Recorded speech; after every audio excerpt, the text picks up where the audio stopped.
जय माता दी। आज गुप्त नवरात्रि का दूसरा दिन है और आज की इस वीडियो में आप गुप्त नवरात्रि के दूसरे दिन महाविद्या माँ तारा और माँ ब्रह्मचारिणी की कथा सुनेंगे। गुप्त नवरात्रि के दूसरे दिन माँ तारा की पूजा करने का नियम है। महाविद्या माँ तारा जीवन में आने वाली सभी विपत्तियों, आकर्षण और संकटों से मुक्ति दिलाने वाली है। माँ तारा की साधना पूर्ण रूप से अघोरी साधना होती है। माँ तारा की साधना करने से मनुष्य को लौकिक सुख के साथ साथ शांति और समृद्धि भी प्राप्त होती है। माँ तारा अपने सभी भक्तों और उपासकों की सभी मनोकामनाओं को पूर्ण करती हैं। इसके अलावा माँ तारा धन से जुड़ी समस्याओं को भी दूर करती हैं और मुक्ति प्रदान करने वाली देवी हैं। बौद्ध धर्म में भी माँ तारा की उपासना को बहुत महत्वपूर्ण माना गया है। मान्यताओं के अनुसार भगवान बुद्ध ने भी माँ तारा की आराधना की थी और साथ ही भगवान श्री राम के गुरु वशिष्ठ जी ने भी पूर्णता को प्राप्त करने के लिए माँ तारा की ही उपासना की थी। शास्त्रों में बताया गया है कि भगवान शिव और महापंडित रावण भी माँ तारा की उपासना किया करते थे। मान्यताओं के अनुसार जिसका उद्धार भगवान शिव भी नहीं कर पाते हैं, माँ तारा उनका भी उद्धार कर देती हैं। जिस जगह पर भगवान आनंद भैरव ने गुरु वशिष्ठ जी को माँ तारा के उपदेश प्रदान किए थे, वह जगह आज के समय में भी तारापीठ के नाम से प्रसिद्ध है। माँ तारा की साधना एक विशेष प्रकार से की जाती है जिसका कोई विशेष नियम नहीं होता, किंतु अगर कोई मनुष्य पूरी श्रद्धा के साथ माँ की पूजा करता है तो वह अपने भक्त की पुकार जरूर सुनती हैं। माँ तारा की साधना करने से धन संबंधी सभी समस्याएं दूर हो जाती हैं और सभी दिव्य सिद्धियां भी प्राप्त होती हैं। शास्त्रों में माँ तारा को 10 महाविद्याओं की दूसरी विद्या बताया गया है। ऐसा माना जाता है माँ तारा का स्वरूप माँ काली के समान होता है। अगर कोई व्यक्ति तांत्रिक शक्तियां प्राप्त करना चाहता हो तो उसे इस दिन माँ तारा की विशेष साधना करनी चाहिए। माँ तारा की पूजा ज्यादातर अघोरी, तांत्रिक और साधु करते हैं। माँ तारा के 3 स्वरूप हैं। इनका रंग नीला है, इसीलिए इन्हें नील सरस्वती भी कहा जाता है। इसके अलावा माँ तारा को उग्र तारा के नाम से भी जानते हैं। माँ अपना उग्र रूप धारण करके अपने भक्तों के सभी कष्टों को दूर करती हैं और अपने भक्तों को मोक्ष प्रदान करती हैं। माँ की पूजा करने से काम, क्रोध, मोह और लोभ से छुटकारा मिलता है। माँ तारा के तीसरे स्वरूप का नाम एक जटा है। उग्र तारा माँ का पहला रूप है। इस रूप में माँ अपने भयानक और उग्र ऊर्जा की वजह से विश्व में विख्यात हैं। माँ तारा के अंदर समस्त तामसिक गुण मौजूद हैं और यह अपने भक्त की कठिन से कठिन परिस्थितियों में भी सहायता करती हैं। उग्र तारा किसी भी प्रकार के संकटों का नाश करती हैं और साथ ही बुद्धि, बल, विवेक को जागृत करके अपने भक्तों को विनाशकारी परिस्थितियों में भी रास्ता दिखाती हैं और उनकी सहायता करती हैं। माँ तारा का दूसरा स्वरूप है नील सरस्वती और माँ के इस स्वरूप में पूरे ब्रह्मांड का ज्ञान समाहित है। माँ नील सरस्वती आयुर्वेद, ज्योतिष विज्ञान या कुछ और भी अज्ञात ज्ञान जो कि सामान्य बुद्धि के व्यक्ति भी समझ से परे होता है, इन सभी चीजों को एकत्र करने के बाद जो स्वरूप बनेगा और जो ऊर्जा उत्पन्न होगी वह है देवी नील सरस्वती। देवी नील सरस्वती राजसिक गुणों से संपन्न है। नील सरस्वती अपने ज्ञान और ऊर्जा से ज्वलंत सबको भी शिव का रूप देने में सक्षम है। माँ तारा का तीसरा स्वरूप है एक जटा। देवी एक जटा मोक्ष प्रदान करने वाली देवी हैं। माँ का यह स्वरूप सत्व गुणी है। देवी एक जटा शिव को अपनी जटाओं में धारण करके उन्हें मोक्ष प्रदान करने वाली देवी हैं। देवी एक जटा अपने सभी भक्तों को मृत्यु के पश्चात अपनी जटा में स्थान देती हैं और मोक्ष भी प्रदान करती हैं। माँ तारा का मंत्र नील कांच की माला से 12 बार जप करना चाहिए। मंत्र है ओम ह्रीं श्रीं हुम फट। माँ तारा की पूजा विधि है।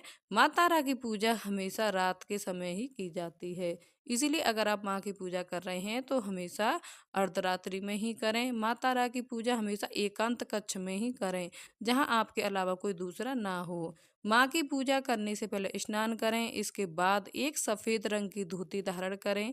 माँ तारा की पूजा में कभी भी सिले हुए वस्त्र नहीं पहनने चाहिए। अब पश्चिम दिशा की ओर मुंह करके बैठ जाएं।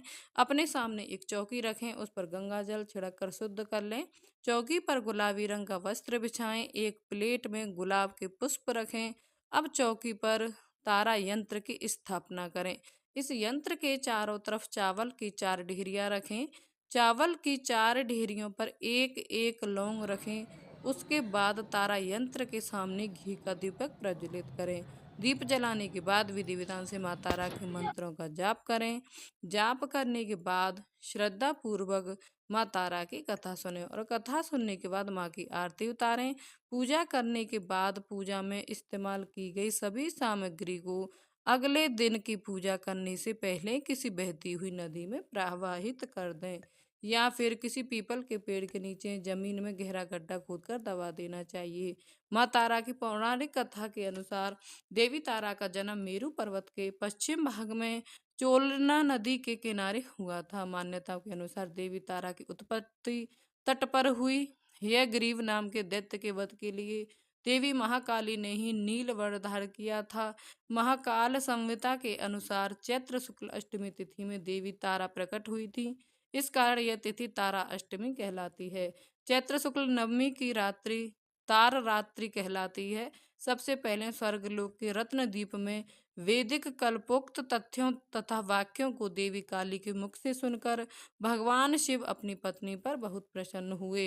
भगवान शिव ने देवी पार्वती को बताया कि आदिकाल में भयंकर राक्षस का विनाश किया, तब आपका यह स्वरूप तारा नाम से विख्यात हुआ। उस समय आपका रूप बहुत विकराल था। आपका यह रूप देखकर सभी देवी देवता भयभीत हो गए थे।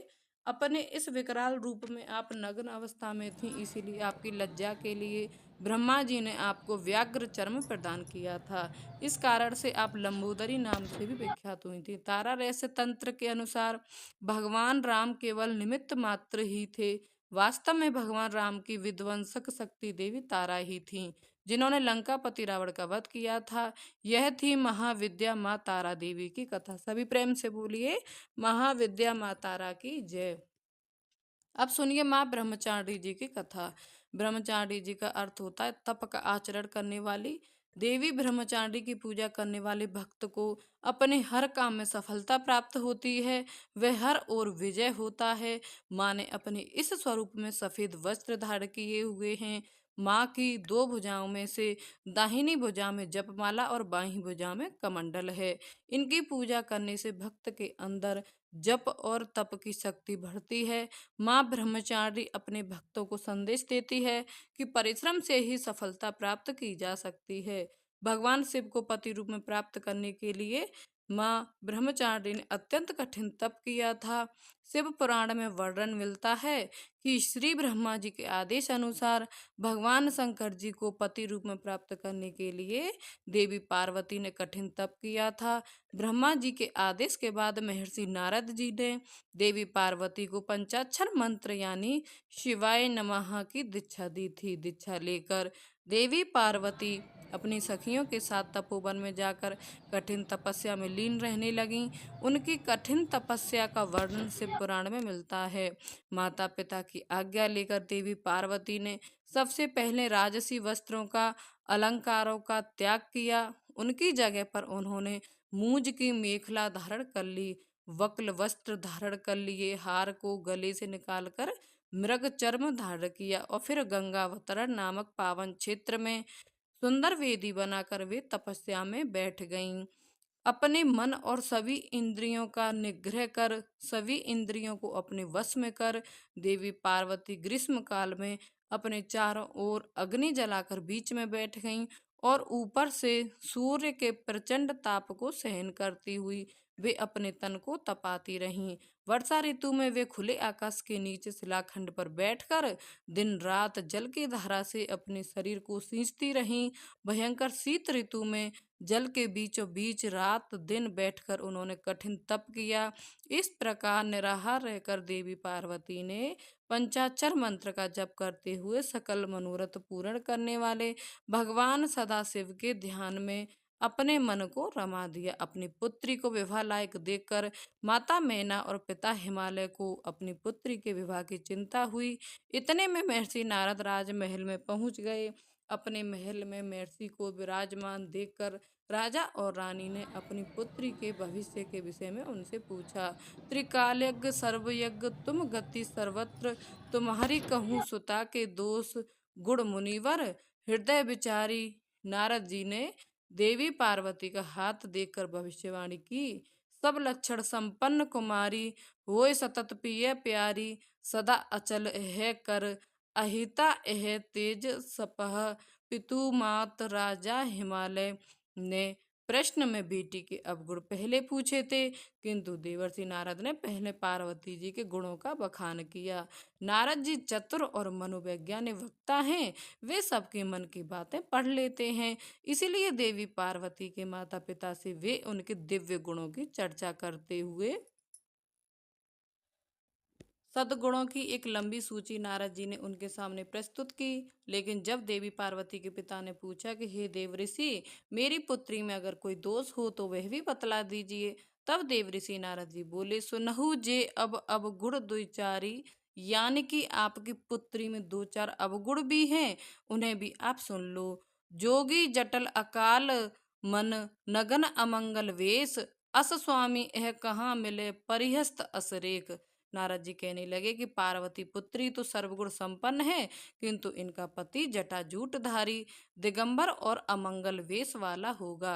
नारद जी के मुंह से यह बात सुनकर देवी पार्वती के माता पिता तो बहुत उदास हो गए, किंतु देवी पार्वती को मन ही मन बड़ी प्रसन्नता हुई। जो विवाहु सकर सन होए, दोसौ गुण सम कहे सब कोय। नारद जी ने पार्वती जी के माता पिता को बहुत समझाया कि जिन दोषों का वर्णन मैंने किया है वे सभी शंकर जी में हैं, और अगर पार्वती जी का विवाह शंकर जी से कर दिया गया तो यह दोष भी गुण में बदल जाएंगे। समरत कहू नहीं दोष गोसाई, रवि पावक सुरसुरी की नाई।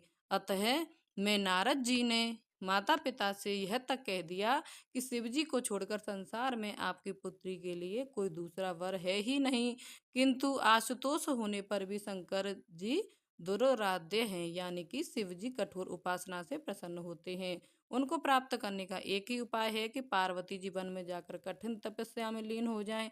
तब देवऋषि नारद की प्रेरणा से अपने माता पिता की आज्ञा लेकर देवी पार्वती हिमालय के गहन वन में तपस्या करने के लिए चली गईं। पार्वती जी की तप में हठ से अधिक भगवान शिव को प्राप्त करने का अनुराग है। इसीलिए शिव जी के चरणों का ध्यान करते हुए उन्होंने सभी प्रकार के सुखों का त्याग कर दिया। भगवान शंकर के चरण कमलों में नित्य नूतन अनुराग होने के कारण अब तो उन्हें अपने शरीर की भी सुध नहीं रही। उन्होंने तन और मन से पूरी तरह अपने आप को तपस्या में लीन कर लिया। 10,000 वर्ष तक मूल और फल का और 100 वर्ष तक उन्होंने केवल शाख का आहार किया। कुछ दिन तक उन्होंने केवल पानी और हवा का सेवन किया और कुछ दिन के बाद इन्हें भी त्याग कर कठिन उपवास किया। फिर उन्होंने वृक्ष से गिरी हुई बेल की सूखी पत्तियां खाकर 3,000 वर्ष बिताए। जब देवी पार्वती ने सूखी पत्तियां भी खाना बंद कर दिया तब उनका नाम पड़ गया अपर्णा। तभी देवी पार्वती की इस कठिन तपस्या को देखकर आकाशवाणी हुई कि हे देवी, तुम्हारे मनोरथ पूर्ण हो गए, अब तुम हठ और तप छोड़कर अपने घर चली जाओ। भगवान शंकर तुमसे मिलने जल्द ही आएंगे। इसके बाद एक दिन भगवान शिव ने देवी की तपस्या से प्रसन्न होकर उन्हें दर्शन दिए और उन्हें अपनी पत्नी के रूप में स्वीकार करने का वचन भी दिया। कठिन तपस्या में लीन होने के कारण और सभी प्रकार के सांसारिक सुखों का त्याग करने के कारण ही माँ के इस रूप की पूजा की जाती है। माँ ब्रह्मचारिणी की पूजा करने से सभी प्रकार के सुख समृद्धि की प्राप्ति होने के साथ ही सारे मनोरथ भी पूर्ण होते हैं। आइए अब सुनते हैं माँ ज्वाला देवी की कथा। प्राचीन किंवदंतियों के अनुसार बात उस समय की है जब दैत्य हिमालय पर्वत पर अपना अधिकार जमाकर देवताओं को परेशान कर रहे थे। तब भगवान विष्णु के नेतृत्व में देवताओं ने उनका नाश करने का निश्चय किया। उन्होंने अपनी शक्तियों को केंद्रित किया और धरती से तब विशाल ज्वालाएं उठीं और उसी अग्नि ज्वाला से कन्या का जन्म हुआ, जिन्हें आदि शक्ति प्रथम शक्ति माना जाता है। सती या देवी पार्वती के नाम से प्रसिद्ध वह प्रजापति दक्ष के घर में पली बड़ी और बाद में भगवान शिव की अर्धांगिनी बनी। एक बार जब इनके पिता ने भगवान शिव का अपमान किया और इसे स्वीकार न कर पाने के कारण उन्होंने आत्मदाह कर लिया, और फिर जब भगवान शिव को अपनी पत्नी की मृत्यु का समाचार मिला तो उनके क्रोध की सीमा नहीं रही और उन्होंने सती के शरीर को धारण करके तीनों लोकों में तांडव करना शुरू कर दिया, विचरण करना शुरू कर दिया। अन्य देवता उनके क्रोध से कांप उठे और तब उन्होंने भगवान विष्णु की शरण ली और भगवान विष्णु से सहायता की याचना की। तब भगवान विष्णु ने बाणों की बौछार की। कुछ जगह पर भगवान विष्णु के सुदर्शन चक्र धारण करने की और सती के शरीर को जो योगाग्नि में भस्म हो गया था उन शरीर के हिस्सों को सुदर्शन चक्र से काटने की बात भी कही जाती है। और इस प्रकार बाणों की बौछार जो देवी सती के शरीर पर लगी तो उनके टुकड़े टुकड़े हो गए, और जिन जगह पर जिन स्थानों पर वे टुकड़े गिरे वहां 51 पवित्र शक्तिपीठ बन गए। देवी सती की जीव ज्वाला जी पर गिरी थी और देवी उस प्राचीन चट्टान की दरारों से जलती हुई छोटी छोटी ज्वालाओं के रूप में प्रकट होती हैं जो नीले रंग की होती है। कहा जाता है कि सदियों पहले एक ऐसा चरवाहा था जो गाय चराने जाता था, लेकिन वापस लौटने पर उसकी एक गाय थी जो कभी दूध नहीं देती थी। आखिर क्या कारण हो सकता है कि भरपेट चारा खाने के बाद भी गाय दूध नहीं देती? और इसका कारण जानने के लिए एक दिन उस चरवाहे ने गाय का पीछा किया। तब उस चरवाहे ने जंगल में से एक कन्या को निकलते देखा जिसने गाय का दूध पिया, और देखते ही देखते वह एक चमकती हुई रोशनी में गायब हो गई। अब चरवाहा राजा के पास गया और राजा को पूरी बात बताई। राजा को इस कथा का ज्ञान था कि देवी सती की जीव इसी क्षेत्र में गिरी थी। तब राजा ने उस पवित्र स्थान को खोजने का प्रयास किया, लेकिन सफलता नहीं मिली। और फिर कुछ वर्षों के बाद चरवाहा राजा के पास यह बताने गया कि उसने पहाड़ों में एक ज्वाला जलती देखी है। ढूंढने पर राजा को वह स्थान मिल गया और उन्होंने पवित्र ज्वाला जी के दर्शन किए। फिर उन्होंने वहां पर एक मंदिर बनवाया और नियमित पूजा के लिए पुजारियों की भी व्यवस्था की। ऐसा माना जाता है कि बाद में पांडवों ने मंदिर का जीर्णोद्धार कराया। लोकगीत पंजन पंजन पांडवन तेरा भवन बनाया इसी विश्वास का प्रमाण है कि पांडवों ने ही उस मंदिर का जीर्णोद्धार कराया था और फिर राजा भूमिचंद ने सबसे पहले इस मंदिर का निर्माण कराया था। माँ ज्वाला देवी के विषय में एक और कथा है जो कि भक्त गोरखनाथ जी से संबंधित है। माँ ज्वाला जी के एक परम भक्त थे गोरखनाथ जी, और एक बार वे माँ से भोजन के लिए आग जलाकर पानी गर्म करने का आग्रह करने लगे। स्वयं भिक्षा लेने गए, लेकिन वे कई दिनों तक वापस नहीं लौटे। माना जाता है कि वे आज भी भिक्षा लेकर नहीं लौटे और उनकी प्रतीक्षा में ही माँ ज्वाला आज तक अग्नि जलाए बैठी हैं। और कहते हैं, माना जाता है कि वे आज भी भिक्षा लेकर नहीं लौटे और उनकी प्रतीक्षा में माँ ज्वाला आज तक अग्नि जलाए बैठी हैं। और कहते हैं कि जब कलयुग का अंत होकर सतयुग आएगा तब गोरखनाथ लौटकर माँ से मिलने आएंगे। माँ ज्वाला देवी की शक्तिपीठ हिमाचल प्रदेश में कांगड़ा में स्थित है और यह वही जगह है जहाँ पर देवी सती की जीव्या गिरी थी। यहाँ पर देवी की 9 ज्योतियाँ हैं जो महाकाली, अन्नपूर्णा, चंडी, हिलांज, विंध्यवासिनी, महालक्ष्मी, सरस्वती, अंबिका और अंजनी देवी के नाम से जानी जाती हैं। इन ज्योतियों को प्रज्वलित रखने के लिए घी या तेल की आवश्यकता नहीं पड़ती है, बल्कि प्राकृतिक रूप से जलती ही रहती हैं। मुगल बादशाह अकबर ने एक बार इन ज्वालाओं को बुझाने का या फिर रोकने का प्रयास भी किया था, लेकिन वह असफल रहा और फिर उसने हार मानते हुए देवी को सोने का एक छत्र भेंट किया था। लेकिन देवी ने उसे एक विचित्र धातु में बदल दिया, जिससे देवी पर राजा अकबर को भी विश्वास हो गया। यह बात तो हम सभी जानते हैं कि हजारों वर्षों से भारत विदेशी आकर्षताओं का गुलाम रहा, जिनके मन में हिंदू धर्म के प्रति मात्र घृणा का ही भाव था। और इसी भाव से ग्रसित होकर मुगल शासकों ने हिंदू धार्मिक जगहों को, हिंदू मंदिरों को नुकसान पहुंचाने का काम भी किया। और इसी क्रम में धार्मिक स्थलों को नुकसान पहुंचाने की इच्छा से एक बार मुगल शासक ज्वालाजी मंदिर भी पहुंचे। मुगल शासक अकबर तो अपनी सेवक सेना लेकर ज्वालाजी मंदिर पहुंचा, जिसने सदियों से जल रही इन ज्वालाओं को पानी डालकर बुझाने का प्रयास किया। इसके अलावा इन ज्वालाओं को लोहे के तवे से भी ढका गया, लेकिन ज्वाला के प्रभाव से तवे में भी छेद हो गया, लेकिन ज्वालाएं नहीं बुझी और आखिरकार अकबर ने हार मान ली और उसे ज्वालाजी मंदिर से वापस लौटना पड़ा। यहाँ पास ही में एक कुंड भी है, जिसे गोरखनाथ जी की डिब्बी कहा जाता है और इस कुंड से लगातार भाप निकलती रहती है। मान्यता है कि इस यह कुंड उसी पानी से भरा हुआ है जिसे माँ ज्वाला देवी ने गर्म करने के लिए कहा था। कहते हैं जब भक्त गोरखनाथ जी, जो ज्वाला देवी की असीम भक्ति में लीन रहते थे, तो वे असीम भक्ति में लीन होकर एक दिन तपस्या कर रहे थे।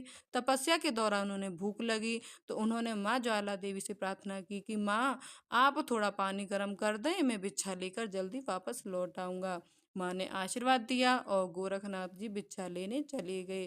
कहा जाता है कि गोरखनाथ जी भिक्षा लेने गए, लेकिन वापस कभी नहीं लौटे और माना जाता है तब माँ ज्वाला देवी ने एक अद्भुत चमत्कार किया। उन्होंने स्वयं एक ज्वाला प्रज्वलित की, जो आज भी मंदिर में जलती रहती है।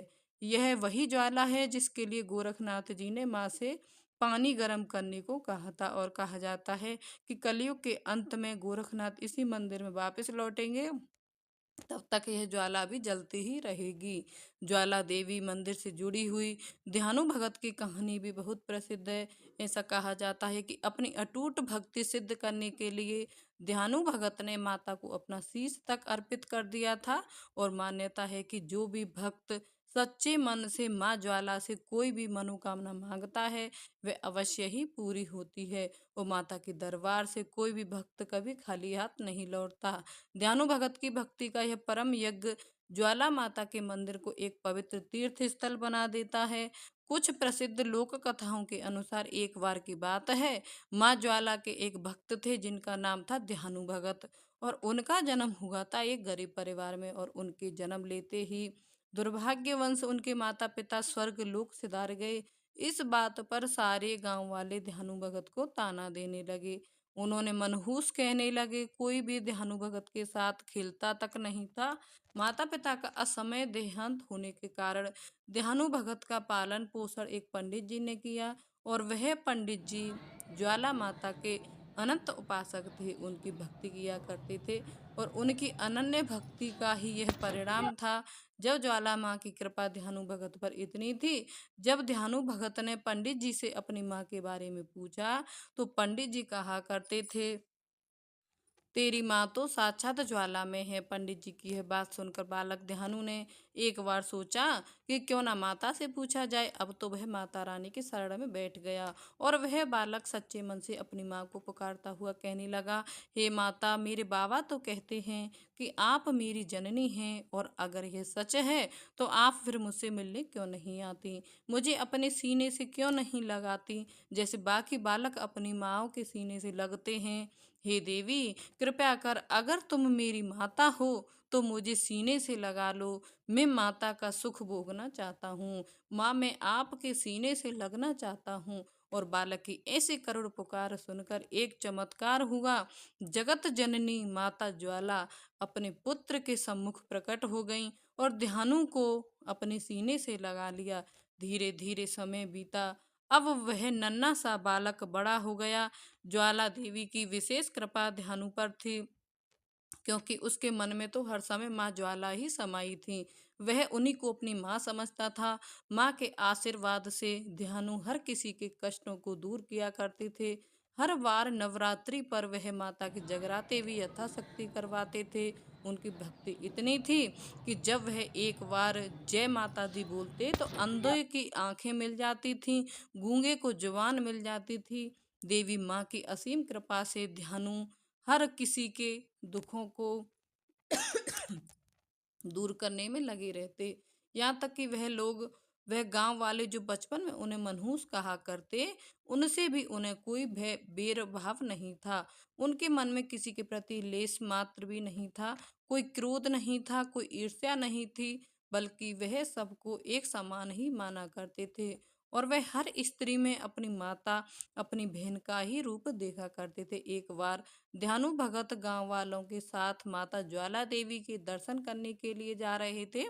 इतने बड़े दल को देखकर अकबर के सैनिक ने ध्यानु से पूछा, अरे भाई कहाँ जा रहे हो? तो ध्यानु भगत ने बड़े ही सरल भाव से कहा कि हम तो ज्वाला माता की शरण में शीश नवाने जा रहे हैं। ध्यानु का उत्तर सुनकर सैनिक ने ध्यानु से ज्वाला माता की महिमा के बारे में पूछा, और तब ध्यानु ने माता को सर्वश्रेष्ठ बताया और माता रानी की महिमा सैनिक को सविस्तार सुना दी। अब उस सैनिक ने हिंदू धर्म विरोधी अकबर क्रोधित हो उठा और वह सोचने लगा, मैं ही तो सर्वश्रेष्ठ हूँ, और ध्यानु से कहा कि मैं ही सर्वश्रेष्ठ हूँ। तब ध्यानु ने उसका प्रत्युत्तर करते हुए बड़े विनम्र भाव से कहा, बादशाह, तुम अपने आप को माता रानी से सर्वश्रेष्ठ भला कैसे कह सकते हो? क्या तुम किसी मृत व्यक्ति को जीवित कर सकते हो? इतना सुनते ही अकबर तो मारे क्रोध के तिलमिला उठा और उसने ध्यानु भगत के घोड़े का शीश काट दिया और फिर ध्यानु से कहा कि अगर तुम्हारी माता सर्वश्रेष्ठ है तो बोलो, इस घोड़े के शीश को जोड़ने के लिए और इसे पुनर्जीवित करने के लिए।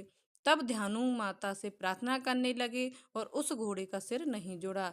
तब ध्यानु भगत ने अपना शीश माता को अर्पण कर दिया और अपने भक्त का ऐसा अटूट विश्वास देखकर ज्वाला माता प्रकट हुई और उन्होंने ध्यानु और घोड़े का सिर जोड़ दिया। जब यह बात अकबर ने सुनी तो वह क्रोध से तिल मिला गया और उसने देवी ज्वाला पर तवे रख दिए, भारी भरकम तवा रख दिया ताकि वह ज्वाला बुझ जाए, लेकिन वह जोत तो तवे को चीर कर ही बाहर निकल आई, ज्वाला नहीं बुझी।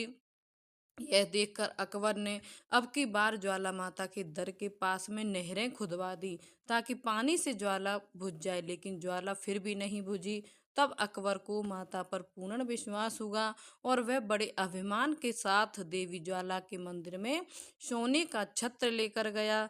पर वह छत्र क्योंकि अभिमान में भरकर दिया गया था, इसीलिए वह छत्र सोने से बदलकर किसी और धातु में बदल गया।